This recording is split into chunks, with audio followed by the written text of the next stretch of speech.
AGI के बारे में आप सभी ने सुना होगा। सेवा के दौरान प्रति माह आपकी सैलरी में से कुछ अमाउंट काट लिया जाता रहा है प्रीमियम के रूप में, उसका बेनिफिट सेवा के दौरान मिलता है।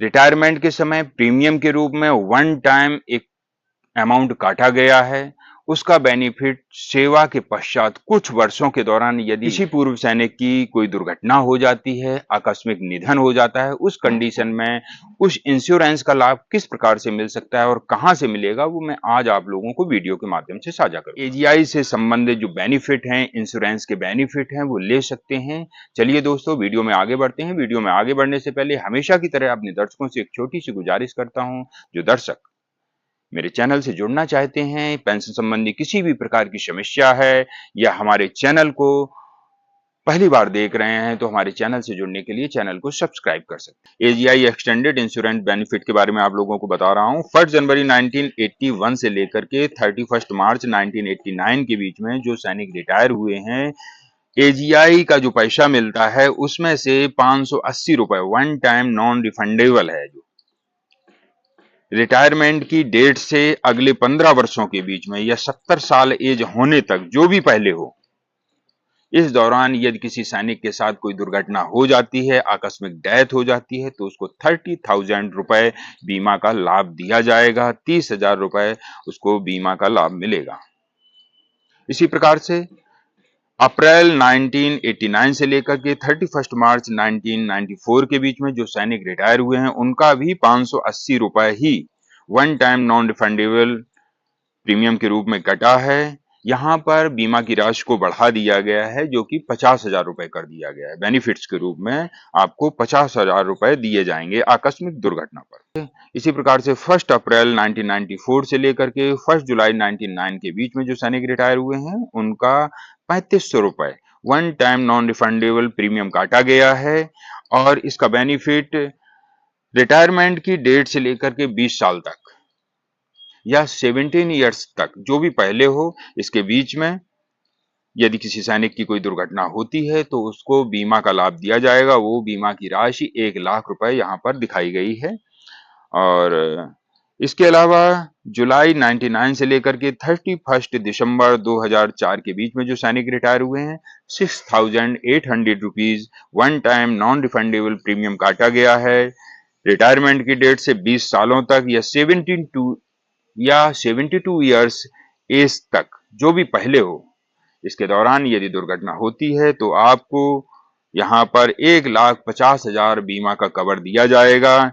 इसके अलावा 1 जनवरी 2005 से लेकर के 29 जून 2009 के बीच में जो सैनिक रिटायर हुए हैं, 15,500 रुपए one time non refundable premium काटा गया है। 26 years from the date of retirement of 75 year of age whichever अगर अर्लियर, यानी कि रिटायरमेंट की डेट से 26 सालों तक या फिर 75 ईयर एज के बीच में यदि कोई दुर्घटना होती है तो यहां पर आपको 2 लाख रुपए बीमा का लाभ मिलेगा। इसके अलावा 30 जून 2009 से लेकर के 30 जुलाई 2010 के बीच में जो सैनिक रिटायर हो रहे हैं, उनके रिटायरमेंट के समय एजीआई के फंड में से 22,200 रुपए वन टाइम नॉन रिफंडेबल काटा गया है। इसका भी बेनिफिट रिटायरमेंट की डेट से अगले 26 सालों तक या 75 ईयर एज तक दिया जाता है। इसके दौरान यदि कोई दुर्घटना होती है तो बीमा का लाभ यहाँ पर 3 लाख रुपए आपको मिलेगा। इसके अलावा जुलाई 2010 से लेकर के 30 दिसंबर 2013 के बीच में जो सैनिक रिटायर हुए हैं, उनका वन टाइम रिफंडेबल यानी कि 25,900 रुपए, यानी कि ये देखिए, अभी तक आप देखते आए हैं नॉन रिफंडेबल। अब यहां पर 2010 और 2013 के बीच में जो सैनिक रिटायर हुए हैं, उनका ये प्रीमियम रिफंडेबल है। इसकी शर्त सेम वैसी ही है जैसे अभी तक मैंने आपको पढ़ करके बताई है। 26 year from the date of retirement और 75 ईयर एज, यहां पर बीमा कवर के रूप में 3 लाख रुपए आपको दिए जाएंगे। इसके अलावा दिसंबर 2013 से लेकर के दिसंबर 2014 के बीच में जो सैनिक रिटायर हुए हैं, 41,590 वन टाइम रिफंडेबल, ये अमाउंट भी रिफंडेबल है और यहाँ पर आपको बीमा का लाभ 5 लाख रुपए मिलेगा यदि कोई दुर्घटना हो जाती है, आकस्मिक डेथ हो जाती है उस कंडीशन में। इसके अलावा जनवरी 2015 से लेकर के 31 मार्च 2017 के बीच में जो सैनिक रिटायर हुए हैं, 63,500 रुपए वन टाइम रिफंडेबल है, प्रीमियम के रूप में काटा गया है 30 years from the date of retirement. Retirement की डेट से लेकर के 30 इयर्स तक या 80 इयर्स एज होने तक यदि कोई दुर्घटना होती है तो आपको बीमा का लाभ 5 लाख रुपए मिलेगा। इसके अलावा अप्रैल 2017 से लेकर के दिसंबर 2021 के बीच में जो सैनिक रिटायर हुए हैं, उनका premium one time non refundable है, 55,291 रुपए काटे गए हैं और इसकी भी कंडीशन सेम ही है, 30 years from the date of retirement of 80 years age. Retirement की डेट से लेकर 30 इयर्स तक या 80 साल होने तक यदि आपके साथ में कोई दुर्घटना होती है तो आपको यहाँ पर बीमा का लाभ 5 लाख रुपए मिलेगा। अब आते हैं जनवरी 2022 से लेकर के 31 मई 2022 के बीच में जो सैनिक रिटायर हो रहे हैं, उनका प्रीमियम 40,000 रुपए वन टाइम काटा गया है जो कि नॉन रिफंडेबल है। इसकी शर्त इस प्रकार से है, 26 साल from the date of retirement, retirement की डेट से 26 साल होने तक या 80 इयर्स एज के बीच में जो भी पहले हो आपको इसका लाभ मिलेगा और यहाँ पर बीमा की धनराशि है वो 5 लाख रुपए आपको प्राप्त होगी।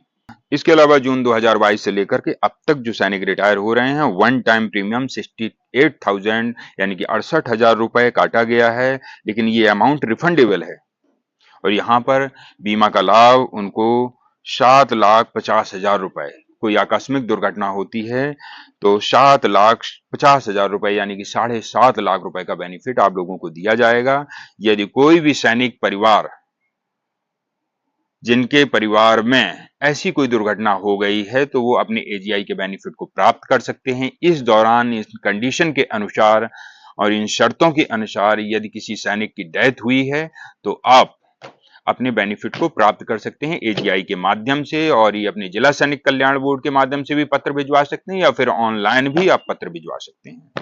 इसके अलावा मैं आप लोगों को बॉन्ड भी साझा कर रहा हूं जो रिटायरमेंट के समय आपका प्रीमियम काटा गया है, बीमा का प्रीमियम काटा गया है, जिसका लाभ आपको अगले 30 सालों के अंदर मिलेगा या 80 साल एज होने तक मिलेगा। इसके साथ ही मैं आप लोगों को एक लेटर दिखा रहा हूं, ये एक बॉन्ड है जो वन टाइम प्रीमियम आपका रिटायरमेंट के समय काटा गया है, उसका ये प्रूफ है। जब किसी सैनिक की डेथ हो जाती है तो इसमें जो नीचे कॉलम दिए गए हैं वो भर करके आपको एजीआई में भेजने होते हैं, अपने जिला सैनिक कल्याण बोर्ड या ऑनलाइन माध्यम से कैसे भी आप भेजें या स्वयं भेज सकते हैं और उसके बाद ही आपको वो बेनिफिट मिलेगा।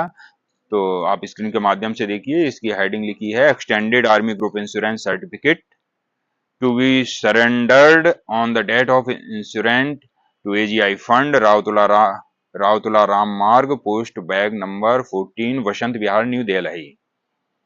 कॉन्टैक्ट नंबर ये सब दिए हुए हैं, इसका एजीआई का एक्सचेंज नंबर भी दिया हुआ है, क्लेम डिवीजन भी दिया हुआ है, ईमेल दिया हुआ है, प्रमाण पत्र सर्टिफिकेट नंबर दिया है, जारी करने की तारीख दी है, नाम नंबर रैंक आपका लिखा है, किस कोर के हैं, डेट ऑफ बर्थ लिखा है, सेवानिवृत्त की तारीख लिखी है और ये कब तक वैलिड है ये भी लिखा है।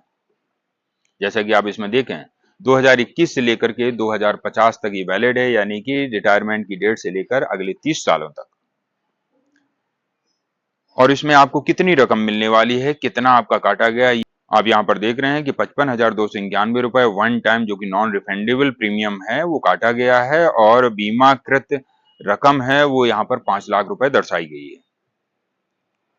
और यहाँ पर नॉमिनी के नाम भी लिखे हैं कि किनको आफ्टर डेथ किनको ये पैसा दिया जाएगा, वो पूर्व सैनिक सेवा के दौरान ही इसमें नॉमिनी दर्ज करा देते हैं।